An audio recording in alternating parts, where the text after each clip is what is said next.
Bonjour à tous, chers amis, nous sommes Parashat Tzav, nous sommes à un peu moins de 2 semaines avant la fête de Pessah, fête de la liberté. Le cours est dédié à l'Elou Nishmat Nissim Ben Yaakov Deri, l'Elou Nishmat Dina Batema, Refoua Shlema de Yaakov Ben Dina, Siman Bat Leora, Shimaoun Bet Mazal, Matikeu Ben Brendel, David Ben Nissim Elaïch, David Ben Yudel Koubi et tous les malades. Et que tout, on n'entend que des bonnes nouvelles, particulièrement de nos frères et sœurs en Israël, de nos soldats. On n'entend plus toutes ces mauvaises nouvelles qu'on entend ces derniers jours.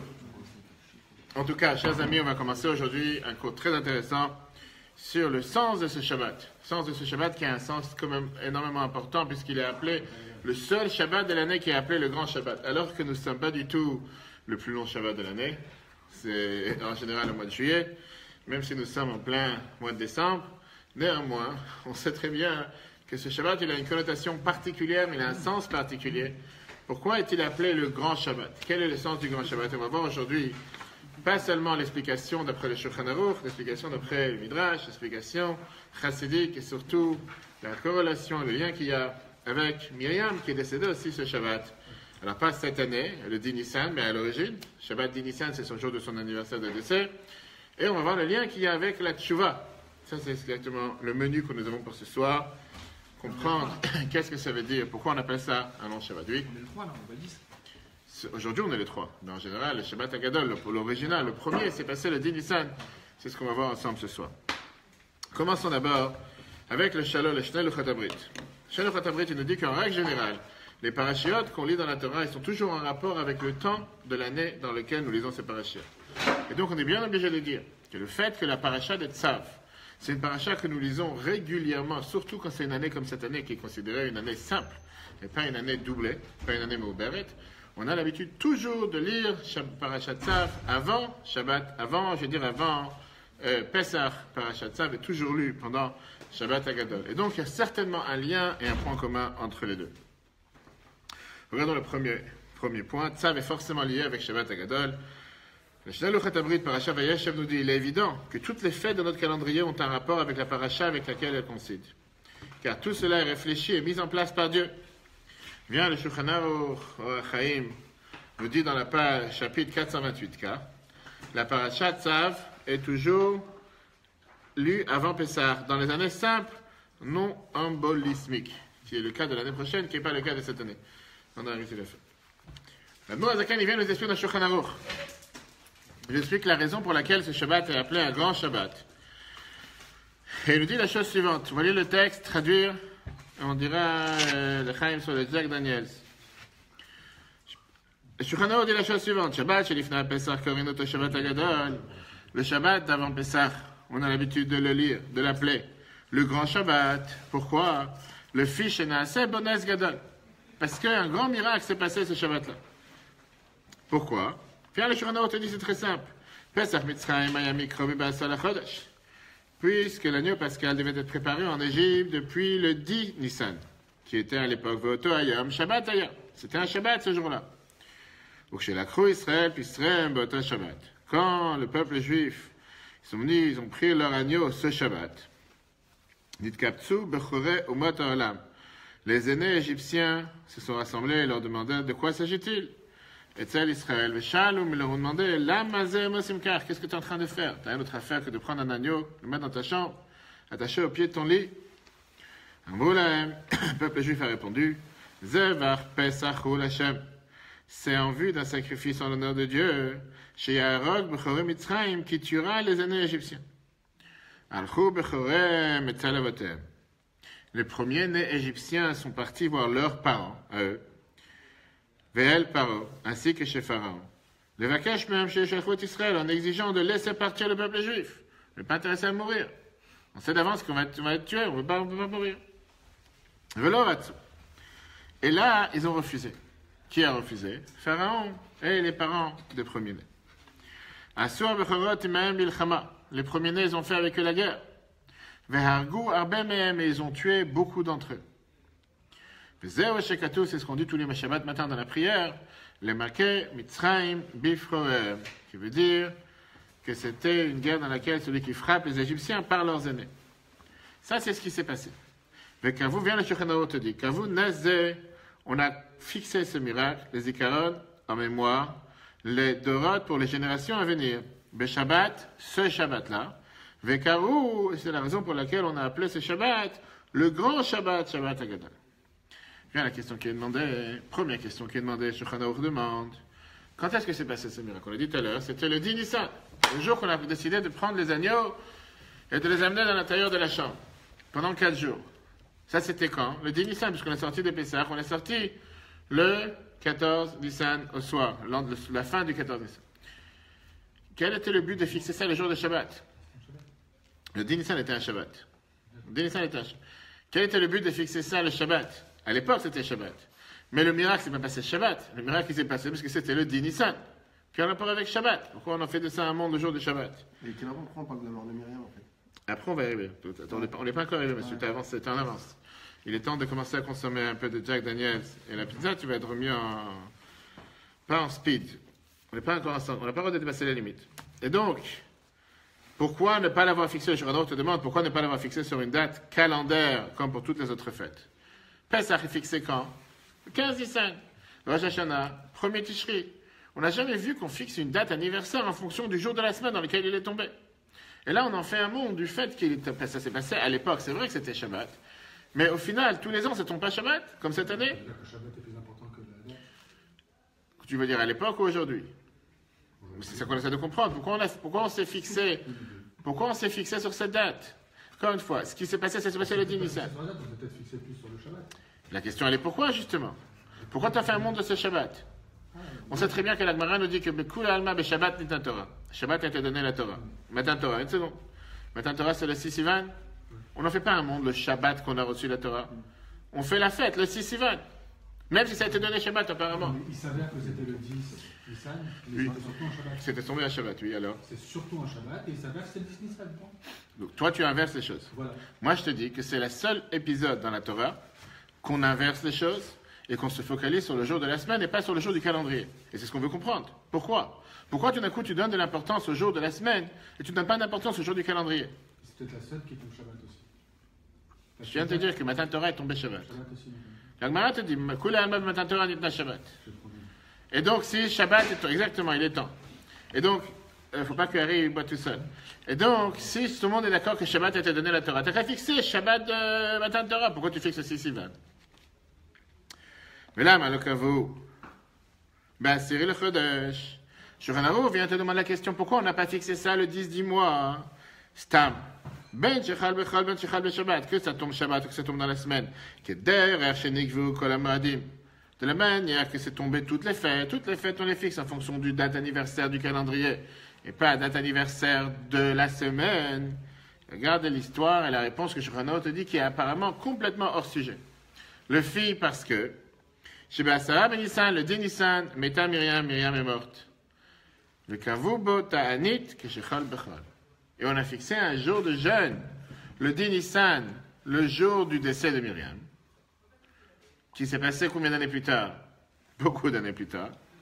C'est la raison pour laquelle on n'a pas voulu fixer le jour de fête, se rappeler du miracle qui s'est passé le jour du 10 Nissan. On a préféré garder le Shabbat. C'est ce qu'on appelle une réponse poussée et sortie de nulle part. on va essayer de comprendre. Ça n'a pas de sens quand tu commences. Myriam tout à l'heure en fait. Je savais qu'il y a un rapport avec De quoi? entre Myriam et le 10 Nissan. Oui, elle est décédée le 10 Nissan. Non, mais avec le Shabbat Agadol quoi. Très bien, donc la Torah elle te dit. Donc qu'est-ce que la Moazaken t'explique? Que la logique est, t'as raison, on n'aurait pas dû fixer ça Shabbat, on aurait dû fixer ça le 10 Nissan. Mais comme tu avances le calendrier à plusieurs dizaines d'années plus tard, le 10 Nissan, Myriam est décédé. Et on a fixé ça un jour de jeûne, comme un jour de jeûne, on a fixé le jour de jeûne de Moshe Rabbeinu, même si aujourd'hui on ne fait pas, on sait très bien qu'il y a beaucoup de Chevra Kadisha, etc., jeûne le 7 Adar. Et donc on n'a pas voulu fixer le jour de jeûne, un jour de fête, un jour qu'on veut symboliser, qu'on veut se rappeler le grand miracle qui s'est passé, on a dit comme ça. Shabbat Agadol, on va se rappeler le Shabbat qui précède Pessah.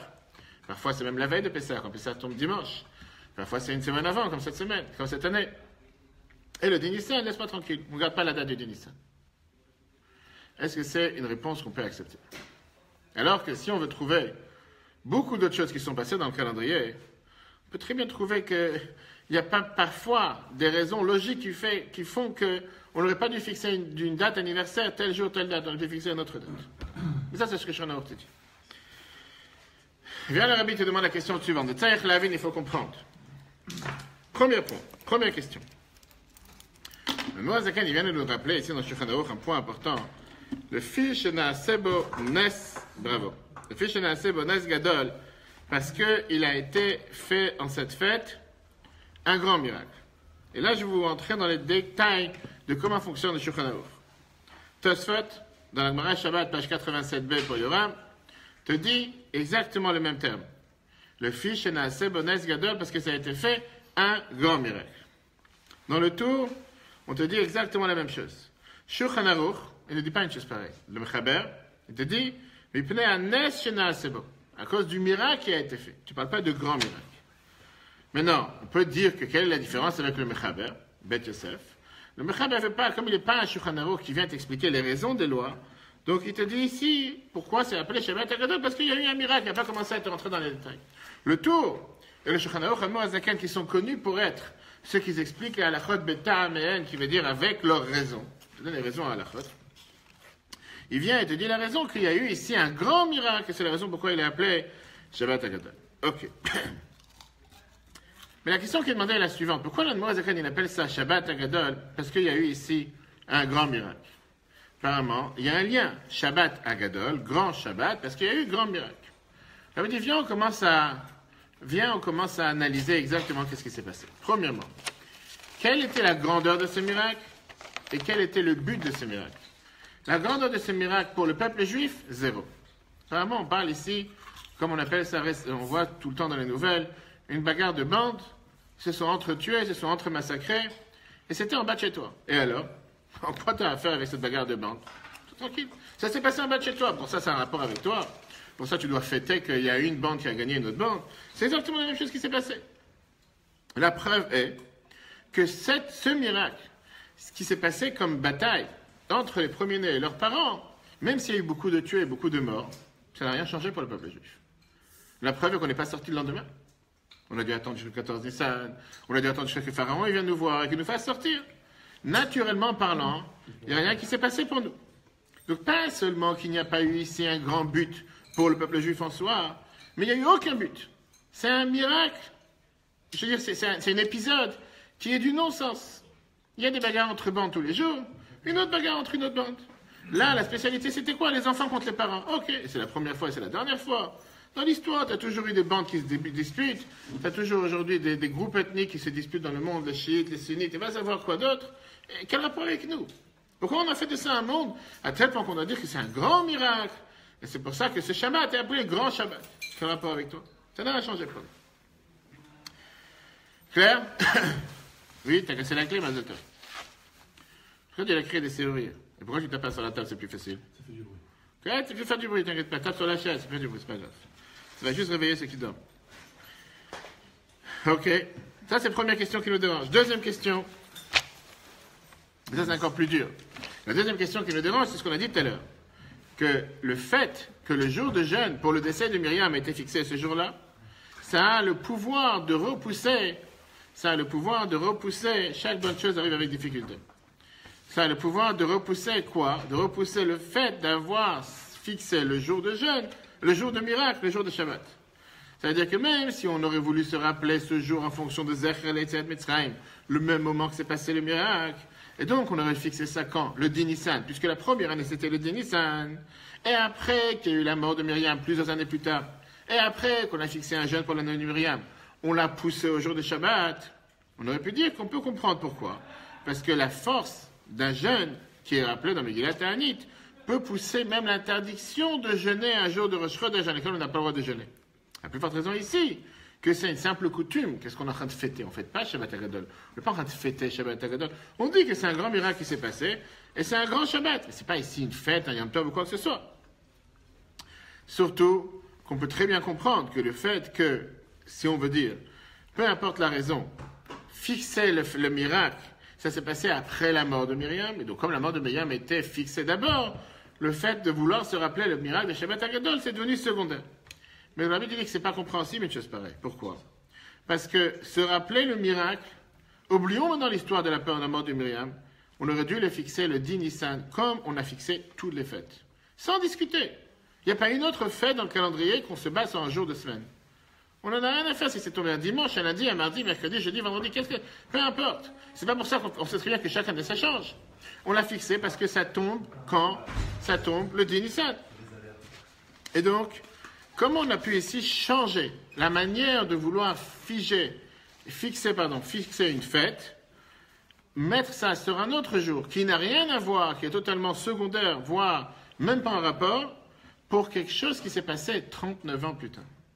39 ans plus tard, à la mort de Myriam, tu es en train de changer une date. Parce que plus tard, il y a quelque chose qui s'est passé. Même si on va dire qu'avant que Myriam meure, on n'a pas fixé Shabbat HaGadol.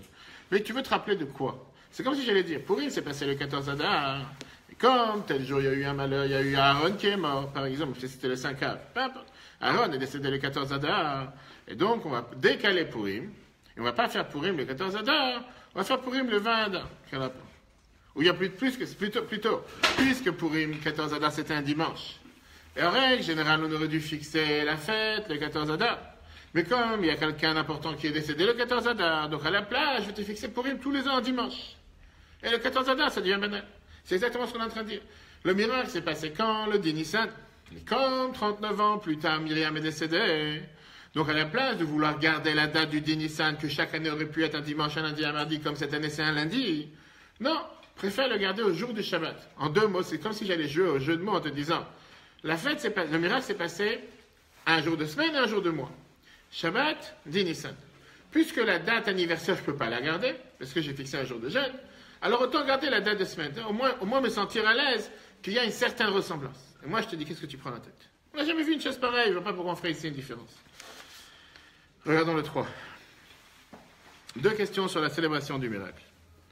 Est-ce que ce miracle nous était-il utile? Pourquoi insister pour le célébrer le Shabbat? Premièrement, en quoi ce miracle est-il particulier? Israël ne pouvait naturellement toujours pas sortir d'Égypte tant que la mort de premier-né ne survint pas par la suite. Donc de toutes les façons, ça n'a servi à rien à l'apparence. Ce miracle n'était donc d'aucune utilité pour le peuple juif. Deuxièmement, en soi, le souvenir du miracle devrait être fixé le 10 du mois, si ce n'était le même jour du départ de Myriam. Pourquoi ce souvenir doit être instauré différemment de toutes les autres fêtes, à une date calendaire, et ce pour une cause annexe, d'autant plus que le départ du Myriam survint seulement 39 ans après ce miracle? Quelle est la réponse? Tous les ans, on fait Shabbat HaGadol. Et tous les ans, c'est comme une fête. On ne se pose pas vraiment la question. C'est ce qu'on va voir ce soir ensemble. Monsieur le rabbin, c'est quoi la réponse? Pourquoi on a fait une telle différence? La seule et unique différence dans tout le calendrier. Alors, pourtant, on fait Shabbat HaGadol. On lit la Haggadah. Quel était le but des miracles? Quel était le but des miracles pour lesquels nous fêtons aujourd'hui, à tel point que nous répétons ces miracles chaque année? Si on prend la phrase que nous allons répéter ce Shabbat, et que nous allons répéter, si Dieu veut, le soir de Pessah, les deux soirs, dans la Haggadah, on dit une phrase suivante. Que chaque génération, on se tient sur nous pour nous exterminer. Il se tient à nos ennemis. Et que Dieu nous a libérés, nous a sauvés de leurs mains. Parmi ces miracles-là qu'on a eu à travers l'histoire, plusieurs d'entre eux, nos ennemis, ont été tués. C'est très bien qu'on a eu le miracle de la traversée de la mer Rouge, le miracle de Purim, le miracle de Hanouka. C'est marrant que tu parles comme ça dans ce sens-là. C'est-à-dire? Nos ennemis ont été tués. Pourquoi tu n'auras pas de peuple juif qui a été sauvé? Parce que c'est ce qu'on vient de dire dans la Haggadah. On te dit qu'en fait, le fait que le peuple juif a été sauvé, mais nos ennemis ont été tués. Tu n'as pas deux choses ici. Disons que tu aurais été sauvé sans que nos ennemis soient tués. Vous avez une moitié de la victoire, parce que les ennemis sont encore là. Le peuple juif a eu peur à la sortie d'Égypte en se disant, on va sortir et nous suivre. La seule manière qu'ils ont vraiment senti qu'ils étaient vraiment sortis, c'est quand ils ont vu à la traversée de la mer Rouge que les Égyptiens étaient noyés. Oui. Si jamais ils n'auraient pas été noyés, ils auraient dit, tu sais quoi, ils vont nous courir derrière. Et donc on n'est pas vraiment sortis, ils ne se sont pas vraiment sortis libres. Ils se sont sortis libres quand ils ont vu que leurs ennemis étaient abattus. Ouais, mais en réalité, il n'y a pas le seul, le vrai chef, lui, il n'a pas vu. Le vrai chef, ils l'ont pas vu, très bien. Ils n'avaient pas peur de lui. Lui tout seul, il ne peut rien faire. S'il n'a pas son armée, c'est 600 chars, ils ont été noyés, il ne peut rien faire. Lui tout seul, qu'est-ce qu'il va faire? Lui, il a demandé pitié sur sa vie. Il savait très bien qu'il n'allait pas s'en sortir. La seule raison pour que Dieu il a fait sortir, il l'a sauvé, pour qu'il puisse voir comment la situation s'est déroulée, faire tu vas, etc. La guerre de Purim, la même chose. Comment on a fêté Purim? Pas parce que le décret a été annulé, parce qu'Aman et ses enfants, ils ont été pendus. Hanouka, c'est exactement la même chose. Donc à chaque fois, on voit que la fin de la fête était le fait que nos ennemis ont été tués. Là, La seule chose qui s'est passée de bizarre, si on peut dire d'exclusivité, de spécial, c'était le fait que les Égyptiens ont été tués par eux-mêmes. C'est pas un miracle, c'est pas... c'est sûr que c'est un miracle, mais c'est pas ici une plaie comme les 10 plaies. C'est pas que les Juifs ont fait la guerre, on n'a rien fait. Nous, on était assis à table, on n'a absolument rien fait, on n'a pas bougé. Là, c'était les Bechoré Mitzrayim, comme le verset te dit. Le Maké Mitzrayim Bifrorehem. Il y a la guerre entre eux. Ça veut dire quoi? Que pendant qu'on était encore en Égypte, on était encore en exil, Pharaon était encore avec toutes ses forces, jusqu'à ce que Moshe Rabbeinu, qu'il avait tellement, pas dire peur de lui, mais crainte de lui, il devait lui donner de la gloire et de l'honneur comme un roi. Et Pharaon et ses Égyptiens, tous ses armées, tous ses chars et tous ses ministres, ils ont refusé à chaque instant de vouloir laisser partir le peuple juif. Au même instant, on a les premiers-nés, que les premiers-nés étaient comparés à la force d'Égypte. Eux, ils viennent et demandent à Pharaon, laisse sortir les Juifs d'Égypte. Ces mêmes personnes qui sont en train d'attaquer et faire souffrir le peuple juif, même si entre parenthèses, les derniers 11 mois, il n'y a pas eu vraiment de servitude, puisqu'il y a eu les 10 plaies, chaque plaie avec une semaine et 3 semaines, peu importe. On parle des mêmes personnes que jusqu'à présent, ils nous ont fait souffrir. Et qu'eux, ils viennent et ils demandent de leur père et de Pharaon avec force, à tel point que ce n'était pas une simple demande. C'était une demande que si jamais ils ne sont pas d'accord, ils les ont tués. Imagine-toi un instant que tu as 2 groupes armés, 2 groupes terroristes qui sont en train, qu'ils ont une haine du peuple juif, qu'ils ont une haine d'Israël, que Dieu les en préserve, et qu'aujourd'hui, un est en train de se battre avec l'autre pour le bien du peuple juif. On a vu une chose pareille. À tel point que l'Agmara te dit qu'ils ont fait la guerre et qu'ils ont tué beaucoup d'entre eux. Ça, c'était ce que l'Agmara te dit, un grand miracle qui ne s'est pas passé nulle part ailleurs. Même dans le miracle de Achashverosh, on peut ouvrir la parenthèse, on vient de voir la fête de Purim. Dans le miracle de Purim, on dit que le même qui a interdit, c'est le même qui a permis. Néanmoins, ça c'était seulement par rapport à Achashverosh. Mais le miracle, comme on a dit dans la Megillah, Achashverosh, il a dit à Mordechai et Esther, Atem kitvu katov beinechem, écrivez ce que vous avez envie. Qu'est-ce que vous désirez faire pour pouvoir anéantir vos ennemis? C'était à eux de dicter qu'est-ce qu'on allait faire avec nos ennemis. Là, on n'a rien dicté, on ne s'est pas mélangé, on n'a absolument rien fait. Là, la seule chose qui s'est passée, c'était que les Égyptiens, ils ont tapé les premiers-nés, ils ont tapé les Égyptiens, et ils ont tué tout celui qui n'ont pas voulu renvoyer les peuples juifs. Regardons le 4. Pourquoi ceux qui ont péri alors? Parce que justement, c'est la puissance des Égyptiens. Je n'ai pas compris. Les premiers sont rebellés, ils ont tué tout le monde. Pas tout le monde, ils ont pas tué tout le monde, Ils ont tué tous ceux qui voulaient pas leurs les parents, etc. Oui. Mais Hachem, il a puni que les premiers. Alors, la question? Pourquoi il n'a pas tué les autres? Si les premiers, ils ont aidé, on va dire, les bénis Israël pour la sortie d'Égypte. Ils n'ont pas aidé, c'est ce qu'on va tout de suite voir. Ils n'ont pas pensé un instant en train d'aider le peuple juif. Eux, ils se sont révoltés contre leur père parce que leur père n'a pas voulu les laisser sortir. C'est parce qu'ils ont commencé. Ils n'avaient pas ici un but. Eux, ils avaient un but qui voulait se faire sauver. Qu'est-ce qu'on a gagné? Que Dieu a fait en sorte qu'il y ait eu double mort, qu'il y ait eu double tuerie entre eux. Pas parce qu'ils ont fait ça pour notre bien. Eux, ils n'ont pas pensé dans leur tête qu'ils font ça pour nous. Comme on l'a dit tout à l'heure, la spécialité ici était quoi? Que si c'est la traversée de la mer Rouge, c'était qu'ils ont été noyés par la force de Dieu. Ou parce que nous, on a été plus forts qu'eux, parce qu'on a réussi à faire la guerre avec eux. Ce miracle de l'Emaké, Mitzrayim et Frovrem, c'était d'une manière que les premiers-nés, avec leur force, ils se sont battus pour qu'on puisse renvoyer le peuple juif. C'est ce qu'on appelle dans le langage de la Kabbale, le langage de la Chassidut, la transformation de l'obscurité même en lumière. Pas que la lumière repousse l'obscurité, que l'obscurité en elle-même devient lumière. Regardons les 4. La Haggadah de Pesach, on dit ici, c'est là qui a maintenu nos pères nous-mêmes, car ce n'est pas un seul individu ou peuple qui s'est levé contre nous pour nous anéantir, mais dans chaque génération, on se lève contre nous pour nous anéantir, et le Saint béni soit-il nous sauve de leurs mains. La particularité du miracle de Shabbat Hagadol, lors de l'exil égyptien, Pharaon était tellement puissant que même Moïse, en colère contre Pharaon, fut contraint de le respecter. Pharaon et les Égyptiens refusaient catégoriquement de laisser partir Israël. Puis au même instant, au même moment, les aînés, la puissance des Égyptiens, imposent la libération d'Israël. Ceci est un miracle qui ne ressemble à aucun autre miracle. Ceci est comme la transformation de l'obscurité en lumière. Comme on a parlé déjà tout à l'heure, dans le cours de 14h30, mais là on va voir beaucoup plus large. Qu'est-ce que ça veut dire un Nes et qu'est-ce que ça veut dire un Nes Gadol? Qu'est-ce que ça veut dire un miracle et qu'est-ce que ça veut dire un grand miracle? Quand je te demande de m'expliquer miracle, qu'est-ce que tu comprends par miracle? En 2 mots. Quelque chose qui n'aurait jamais dû se réaliser, qui se réalise. Quelque chose qui n'aurait jamais dû se réaliser hors norme, quelque chose qui n'aurait jamais dû se réaliser. Plus que ça, il y a un autre point important. Hachem, Présence d'Hachem si tu veux, mais il y a quelque chose de plus. Qu'est-ce que c'est des miracles? Une merveille. Changement de la nature. En norme, non. C'est-à-dire que la nature, elle veut une chose, Le miracle fait autre chose. Pas qu'il neige au mois de mars, ça c'est pas un miracle.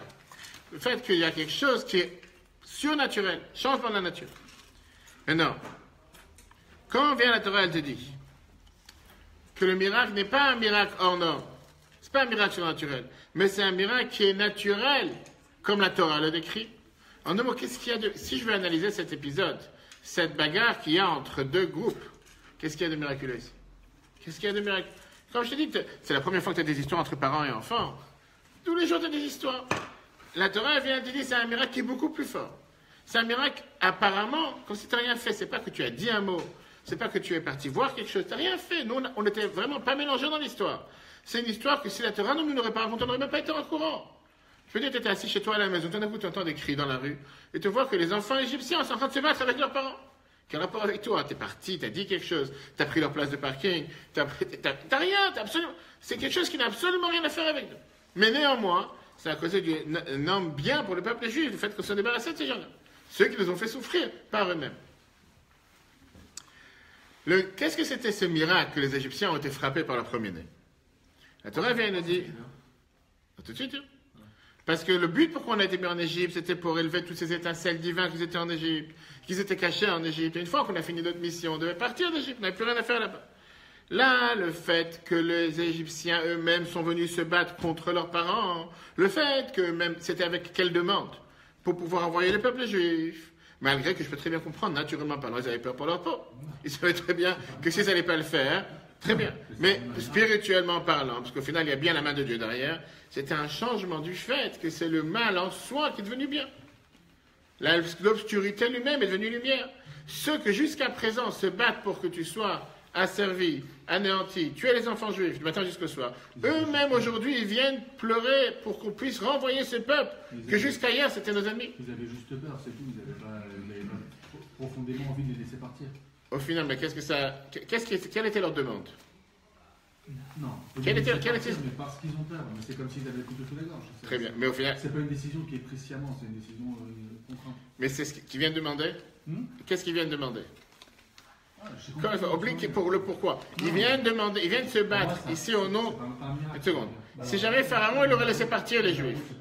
Si Pharaon... Alors, monsieur le rabbin, si Pharaon aurait dit, je vous écoute, chers enfants, j'ai pitié pour vous, je les laisse partir. Qu'est-ce que tu aurais dit à ce moment-là? Là, oui. Là, oui, quoi, oui. Là, c'est un miracle. Quel miracle? Il a fait ça pour sauver ses enfants, pas pour le peuple juif. C'est exact. Je te renverse la question, c'est exactement la même chose. Si Pharaon il a dit oui, j'ai peur pour vous, j'ai de la peine pour vous, vous allez vous faire tuer. Donc, tu parles ici de quelqu'un que jusqu'à présent, même s'il a reconnu qu'il y a un Dieu sur terre, il tenait que c'est lui le Dieu. Eux, ils viennent et ils disent à Pharaon, je t'en supplie, laissez sortir. Si tu ne les laisses pas sortir, on risque de mourir. Moi, Pharaon, je viens dire, mais de quoi vous parlez? De qui vous avez peur exactement? Vous parlez d'un Dieu, c'est moi Dieu. Laissez-moi tranquille avec vos histoires. Eux, ils auraient dû être convaincus que la réponse de Pharaon, c'est une réponse logique et on s'arrête là. Pharaon est décisionnaire, mais pas les enfants, pas les promener. Encore une fois, pourquoi tout d'un coup ils ont un renvers dans leur tête en s'inquiétant que ce que Dieu ait dit c'est vrai et que qu'est-ce qui va se passer c'est du réel. Alors que jusqu'à présent ils s'en sont moqués. Jusqu'à présent... C'est qu'ils savaient qu'ils allaient mourir s'ils n'avaient pas laissé... Et ben tu n'écoutes pas ce que j'ai envie de dire. Comment tu vois, par ce changement et par ces débats qu'ils ont eu entre eux, tu vois qu'ils ont eux pris conscience que Pharaon n'est pas Dieu, qu'il y a un Dieu, que ce que Dieu dit c'est vrai, et qu'on a intérêt à prendre au sérieux ce que Dieu dit, parce que sinon, si on ne va pas prendre au sérieux, il va nous arriver du tort. Alors que jusqu'à présent, ils n'ont pas pensé comme ça. Une des histoires, pendant la guerre, pendant les 10 plaies, quand Dieu leur a demandé clairement de rentrer leurs animaux, de protéger, etc., pourquoi il y a eu tellement d'animaux morts s'ils étaient protégés? Parce que comme Rachid te dit, il y en a beaucoup qui n'ont pas voulu rentrer leurs animaux. Ils rigolaient de Dieu, en disant, Dieu, il a dit qu'il faut rentrer vos animaux. Nous, on ne va pas rentrer nos animaux, c'est ces animaux qui sont morts. Donc jusqu'à présent, dans leur tête, ça n'existait pas de Dieu. Dans leur tête, quand Dieu dit quelque chose, ça ne veut rien dire. Dans leur tête, quand Dieu dit que je vais tuer les premiers-nés, tu parles au mur, laisse-moi tranquille. De quel Dieu tu parles? Mon Dieu, c'est Pharaon. Tout d'un coup, tu viens, ces mêmes personnes que jusqu'à présent, elles ont pensé tordues, tout d'un coup, leur tête s'est éclaircie. Et c'est ce qu'on vient de dire. L'obscurité s'est transformée en lumière. Et tout d'un coup, ils disent, tu quoi? Dieu des Juifs est venu en disant que nous allons mourir. On a intérêt à le prendre au sérieux. Pourquoi tu n'es pas pris au sérieux jusqu'à présent? Mais c'est ce que je te demande. C'est ce qui s'est passé. Maintenant, c'est le miracle qui vient de se passer, qui ne s'est pas passé plus tôt. C'était menacé. Et que les premiers-nés qui réagissent comme ça. Je pose une question. Quand tu as... Une seconde. Quand tu ouvres ton robinet, monsieur, quand tu ouvres ton robinet, tu as du sang, tu n'es pas menacé. Boire du sang toute la journée, c'est normal. Quand tu as des grenouilles dans ton lit et dans ton four, tu n'es pas menacé. Ils en sont pas morts. Il n'y a pas eu de mort. Tous morts. Du quoi tu parles? Ils n'ont pas été menacés jusqu'à présent. Ils étaient au Club Med, ils étaient à Sharm el-Sheikh en train de faire les... Ils savent que c'est la cible. Je n'ai pas entendu. Ils savent que c'est la cible. C'est le Et premier. jusqu'à présent, qu'est-ce qui se passait? Jusqu'à présent, il n'y a eu aucun mort chez les Égyptiens. Jusqu'à présent, tout allait bien, ils étaient en train de bronzer au soleil. Jusqu'à présent, ils n'arrêtaient pas de souffrir. Sauf qu'ils n'étaient pas convaincus. Ils disaient c'est de la magie, c'est le Saint-Esprit. Il n'y a pas de Dieu dans l'histoire. Tout d'un coup, ils parlent comme des Juifs. Tout d'un coup, ils ont confiance en Dieu en se disant que si Dieu a dit quelque chose, c'est sincère, c'est vrai, ça va se passer. Ça, c'est la meilleure preuve qu'on parle ici d'une transformation inhumaine. C'est quelque chose qui n'est pas normal, c'est quelque chose qui n'aurait pas dû se passer. Parce que je te dis encore une fois, si tu veux jouer le jeu à 100%, ils vont voir Pharaon, ils vont lui dire que Dieu, il a dit qu'il va nous arriver, et Pharaon, il continue à se moquer comme il s'est moqué, et après, c'est ce qu'il a fait. Sauf qu'eux, ils n'ont pas été convaincus. Eux, pour la première fois, ils ont dit, tu sais quoi, tu peux te moquer, mais nous, on sait que c'est vrai. Et c'est pour ça qu'ils ont décidé à tout faire pour se battre, pour qu'il se passe finalement la sortie des Juifs. Ce qui n'a pas aidé en grand chose, donc la preuve, c'est que c'est pas ça qui a fait qu'ils sont sortis. Mais néanmoins, eux, ils ont eu cette transformation. Et ça veut dire que la transformation s'est passée de l'intérieur. C'est comme si je te dis, la semaine dernière, je ne sais pas si c'était il y a 2 ans, avec la Turquie. Tout d'un coup, il y a eu toute la base, de base en haut, qui s'est mélangée pour pouvoir vouloir faire un changement. Et combien de fois ça se passe dans plusieurs peuples, que puisque le changement ne se passe pas de haut en bas, automatiquement de base en haut, les gens réalisent qu'il faut qu'on se libère, il faut qu'on devienne libéré de cette dictature, de ces tyrans, et qu'il faut qu'on fasse changer les choses d'en bas. C'est exactement ce qui s'est passé. Sauf que, comme je t'ai dit tout à l'heure, dire que pendant les 9 premiers plaies, ils n'ont pas souffert, c'est pas vrai. Pendant les 9 premiers plaies, ils ont eu énormément de souffrance. Mais dans leur tête, il n'y avait rien qui a changé dans leur tête. Dieu, c'est Dieu, laisse-moi tranquille. Notre Dieu, c'est Pharaon. Quel était l'incident Pharaon, tout ça? On n'a pas fini? D'accord? Regarde le 5. En quoi cela, ça fait un grand miracle? Ce miracle défie l'ordre naturel voulu par la Torah. L'ordre naturel établi par la Torah concernant le raffinement de la matière veut que l'énergie se trouvant dans le mal absolu, les 3 clipotes, ne puisse être raffinée. Il faut la pourchasser. En général, quelque chose qui est tellement mal, il faut la détruire. Ainsi, le fait que les aînés égyptiens revendiquent la libération d'Israël et aillent jusqu'à faire la guerre dans ce but, même si cela peut s'expliquer par le fait qu'ils avaient tout simplement peur, comme Yoram vient de dire. Néanmoins, ce n'est pas logique qu'ils agissent de cette manière. Ceci est un miracle de changement de l'ordre voulu par la Torah, et ça, c'est ce qu'on considérait un grand miracle. Maintenant, on va voir le point commun qu'on a dit tout à l'heure avec le deuxième événement qui s'est passé le 10 Nissan. On a dit qu'il y a un rapport entre le fait que c'était la guerre des premiers-nés, la guerre entre les premiers-nés et leurs parents, et la mort de Myriam. Quel est le point commun qu'il y a entre eux? Viens, l'Admor Zakar Natania nous dit la phrase suivante, Tania Egot Kodesh, chapitre 28. Lama Nismecha, pourquoi a été rapprochée la mort de Myriam à la paracha de Para Adouma?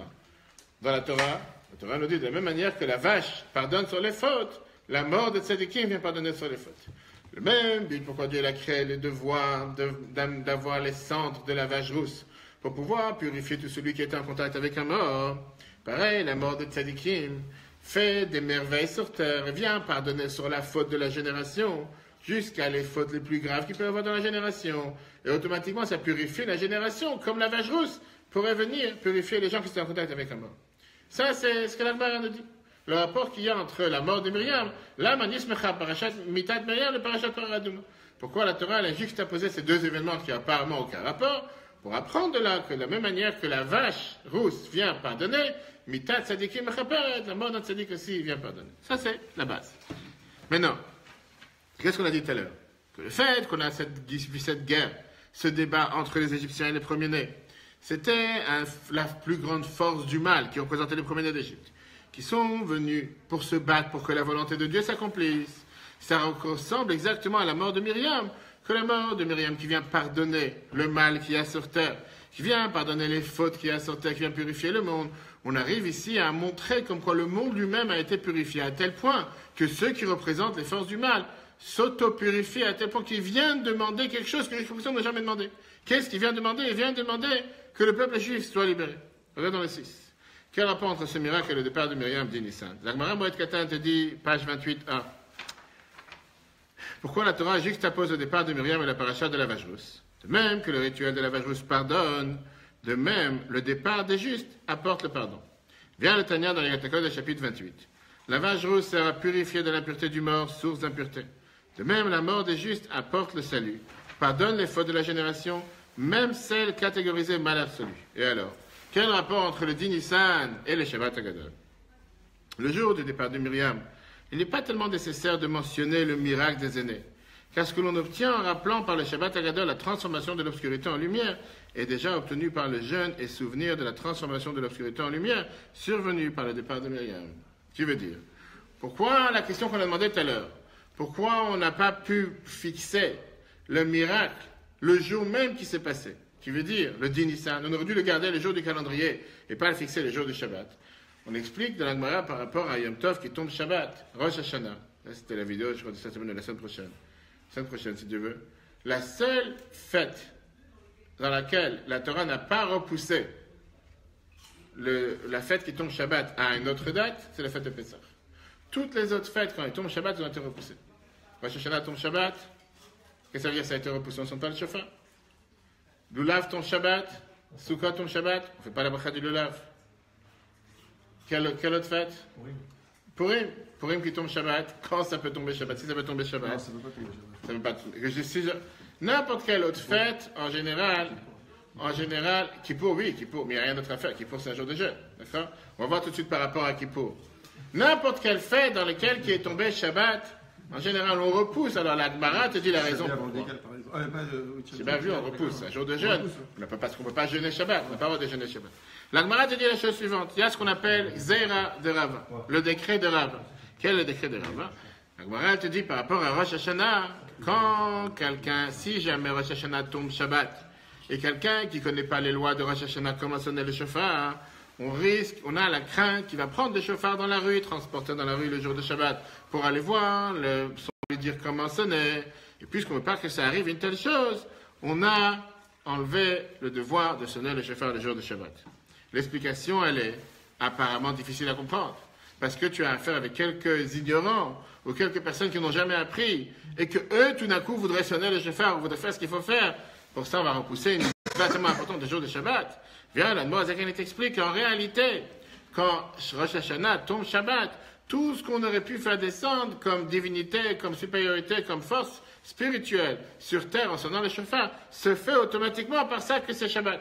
Et donc, je n'ai pas besoin d'agir. C'est de la même manière qu'on dit avec les tefilines. Pourquoi on ne met pas les tefilines Shabbat? Puisque c'est écrit que les tefilines, c'est un hot, c'est un symbole, c'est un signe qu'on a entre les yeux.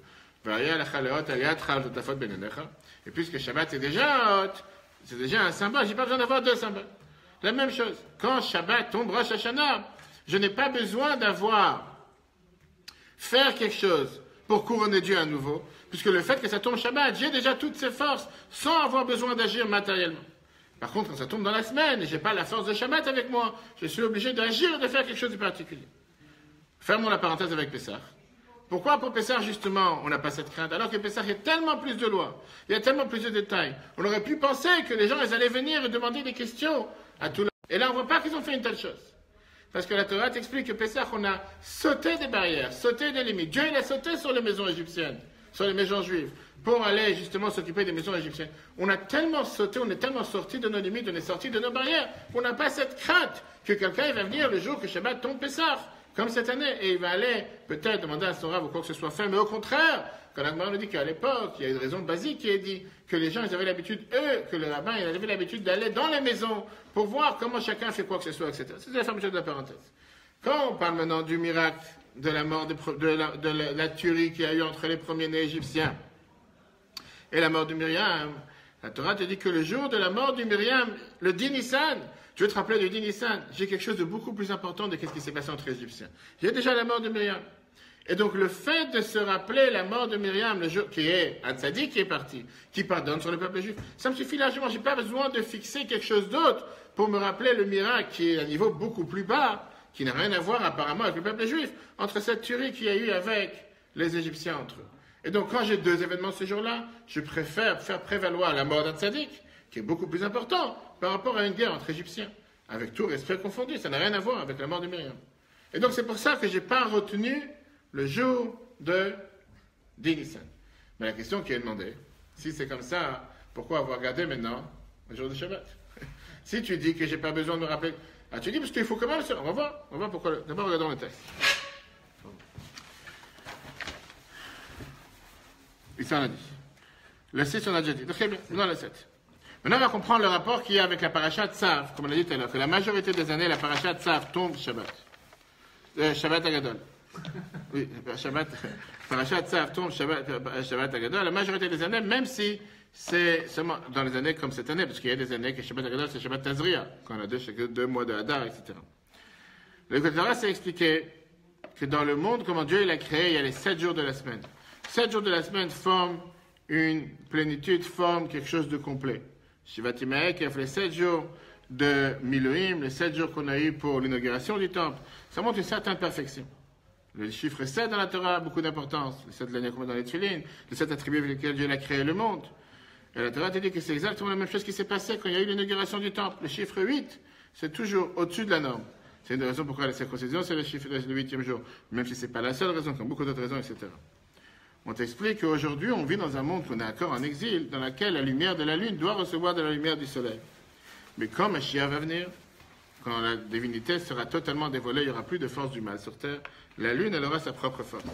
Ça veut dire que la lune qui aujourd'hui est dans un système qu'elle doit recevoir du soleil, et que sans le soleil, elle ne peut pas être existée. Donc même si aujourd'hui tu vois la lune dans la nuit, mais en vérité elle vit grâce au soleil, comme Mashiach va venir, elle sera d'un niveau tellement supérieur qu'elle éclairera à part entière. Tu n'auras pas besoin de dépendre de la lumière du soleil. Pareil avec les différents attributs. Comment c'est possible? Comment Dieu a créé une chose pareille? Je te rappelle qu'au départ, elle était comme ça. Non, mais elle était grosse comme le soleil. Elle était exactement comme le soleil. Elle n'avait pas besoin de dépendre du soleil. Elle ne vivait pas grâce au soleil. C'est seulement parce qu'elle est venue, elle s'est plainte à Dieu en disant c'est pas possible qu'il y ait 2 rois le même jour. Dieu il a dit puisque tu as parlé, commence par toi. Oui, non, mais c'est pas une source de lumière. Comment elle peut recevoir? Mais à l'époque, avant c'était. Encore une fois, je demande aujourd'hui, elle n'est pas. C'est comme le déréglage qu'on a. C'est comme le déréglage. Alors, c'est comme le déréglage qu'on a avec les animaux. Le déréglage qu'on a avec les animaux, au départ, les animaux, ça n'existait pas des carnivores. Ça n'existait pas des animaux sauvages. Le fait qu'il y a eu la faute de l'arbre de la connaissance, automatiquement, il y a eu ce déréglage qui, malheureusement, dure depuis. Mais comme Mashiach va venir, là, on a vu ça dans les Cheskel, on voit ça d'ailleurs dans l'Haftara qu'on lit le jour d'Acharon Shel Pesach, le dernier jour de Pesach, dans lequel on te dit que Vegar Zev Im Keves, un loup va vivre avec un mouton, et les deux vont manger de la paille. C'est pas normal qu'un animal aille être dévoré pour pouvoir survivre. Malheureusement, on est en mode réglé. Baruch Haba. La Torah te dit c'est exactement la même chose avec le nom de la paracha. Le nom de la paracha qui est la paracha Tzav. La paracha Tzav, à chaque fois qu'on te dit Tzav, comment ça va? Tzav veut dire Ziruz Miyad Ledorot. Ça veut dire de faire les choses rapidement, de faire les choses tout de suite pour faire la volonté de Dieu. Et la Torah te dit que où on retrouve ce travail de tout ce qu'on vient de voir entre la guerre entre les Égyptiens, la mort de Myriam, on retrouve ça aussi dans la Tchouva. Comment on retrouve ça dans la Tchouva? On a vu ça dans le chapitre 7, dans le Tanya. Vas-y, Bechavot. On voit ça dans le chapitre 7 dans le Tanya. Que quand est-ce qu'on peut voir que quelqu'un il a énormément fait Tchouva et que cette Tchouva il a été acceptée? Quand les fautes qu'il a faites sont devenues des mérites. Qu'est-ce que ça veut dire qu'ils sont devenus des mérites? Que toutes les fautes qu'il a pu faire pendant 10 ans, 15 ans, 20 ans, à tel point cette Tchouva il a été acceptée que ces fautes ne sont pas juste effacées. Ils se transforment en mérites. Ça, c'est le plus bel Tchouva qu'une personne peut avoir. C'est exactement la même chose qui s'est passé quand il y a eu Shabbat Agadol, ce miracle, que les Égyptiens eux-mêmes sont devenus, si on peut dire, des défenseurs du peuple juif pour tout faire pour que le peuple juif s'en sorte. Regardons dans le texte. Quel rapport entre ce miracle et la paracha Tzav? L'inauguration de Miloïm, perfection pré-messianique, tout devient source de lumière. Il n'y a plus d'obscurité. Moïse fit approcher Aaron et ses fils, il versa de l'huile d'onction sur la tête d'Aaron et l'oignit pour le consacrer. Moïse fit approcher les fils d'Aaron. Moïse dit à Aaron et à ses fils, vous ne quitterez point le seuil de la tente d'assignation durant 7 jours, jusqu'au terme des jours de vos installations qui devra durer 7 jours.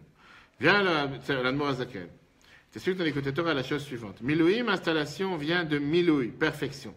Lorsque le tabernacle fut érigé, on ressentit la surrévélation et perfection de la royauté de Dieu, qui rappelle ce que l'on ressentira lorsque Mashiach viendra, où la lune brillera de même éclat que le soleil, comme c'est écrit dans Isaïe 30-26. La lune redeviendra parfaite. Aujourd'hui, la lune reçoit sa lumière du soleil, elle n'est qu'un réceptacle. Alors, elle aura sa propre lumière. Dans les sphères célestes, la royauté représente le réceptacle qui ne fait que relayer et n'apporte rien de nouveau. Cette royauté se transforme pour éclairer d'elle-même, l'obscurité se transforme en lumière. Regardons le 8. On retrouve ce message dans le mot de Tzav. Tzav, l'idolâtrie qui se transforme en bien, exemple de la Tchouva. La Gemara Sanhedrin, page 56b, te dit Tzav, c'est un terme que l'on retrouve dans des versets traitant de l'idolâtrie. Rashi sur Tzav, il te dit le mot Tzav implique toujours une idée de zèle pour maintenant et pour les générations à venir. Regarde ce que le Sefer HaMitzvot de Tzemach Tzedek te dit. La valeur numérique de Tzav, c'est les deux noms de Dieu, Kel Adnei, qui est 96. Exactement la même chose que Tzav. Qu'est-ce que ça veut dire? La Tchouva est une illustration concrète de cette idée dans le service de Dieu. Grâce à elle, les fautes absolues, obscurités, sont elles-mêmes transformées en mérite, transformées en lumière. Quelle est la conclusion de tout ça? Le grand miracle des aînés égyptiens, l'obscurité qui se transforme en lumière. Le même effet est obtenu par le départ de Myriam. Cela explique la coïncidence entre Shabbat Agadol et la paracha de Tzav. Voilà, chers amis. Le départ de Myriam, Oui, c'est comme si l'obscurité qui se transforme en lumière. c'est ce qu'on a dit tout à l'heure. La mort d'un tzaddik pardonne sur les fautes de la génération. C'est exactement la même chose. Cela explique la coïncidence entre Shabbat Agadol et la paracha. Et 100%, tu as tout très bien dit. Comment ça se fait que la mort de Sarah est appelée Chaye Sarah, la vie de Sarah? Alors c'est une paracha qui ne nous parle pas du vivant, qui nous parle exactement de la mort. Et ça, c'est la meilleure manière de savoir comment on a pu transformer le mal. Quand pas seulement le mal n'a pas été anéanti, pas seulement que le mal s'est enfui, mais quand le mal a été transformé en lumière. Et c'est ce qu'on appelle dans le langage de la chassidoute. Il y a ce qu'on appelle itapra, qui veut dire transformation. Pas juste faire fuir l'ennemi. Pas juste anéantir l'ennemi. Parce que tu anéantis un ennemi aujourd'hui, demain un autre ennemi revient. Fais fuir l'ennemi, demain il revient. Quand tu as transformé l'ennemi en ami, automatiquement tu n'as plus d'opposition. Quand tu as transformé, et ça va être que Mashiach va venir. Tout le temps que Mashiach est là, on a malheureusement encore les forces du mal qui existent. Et automatiquement le roi Khatouma, il n'est pas encore parti, la force du mal est toujours présente. Quand Mashiach va venir, automatiquement les forces du mal vont partir. Et c'est une des raisons pourquoi la différence qu'on a entre Pessah et Shavuot. Pessah, on te dit qu'on n'a pas le droit d'avoir du Chamet, Balira et Balimat. On n'a pas le droit d'en voir et pas le droit d'en trouver. Alors que Shavuot, une fois qu'on a été raffiné avec les 50 degrés de Sfirat HaOmer, du compte du Homer, on a été élevé à un niveau si élevé. Là, on te dit qu'on a Chalot et Matzah et Mobabait, qu'on a les deux ensemble. Et on devait amener justement les deux Chalot qu'on devait amener dans le temple. C'était fait à base d'orge. On devait mélanger les deux pour montrer qu'il n'y a pas de différence. On a déjà été raffiné, on a déjà été élevé. Si Dieu veut, le cours sera sur l'application eTorah qui est déjà sur Apple et Google Play.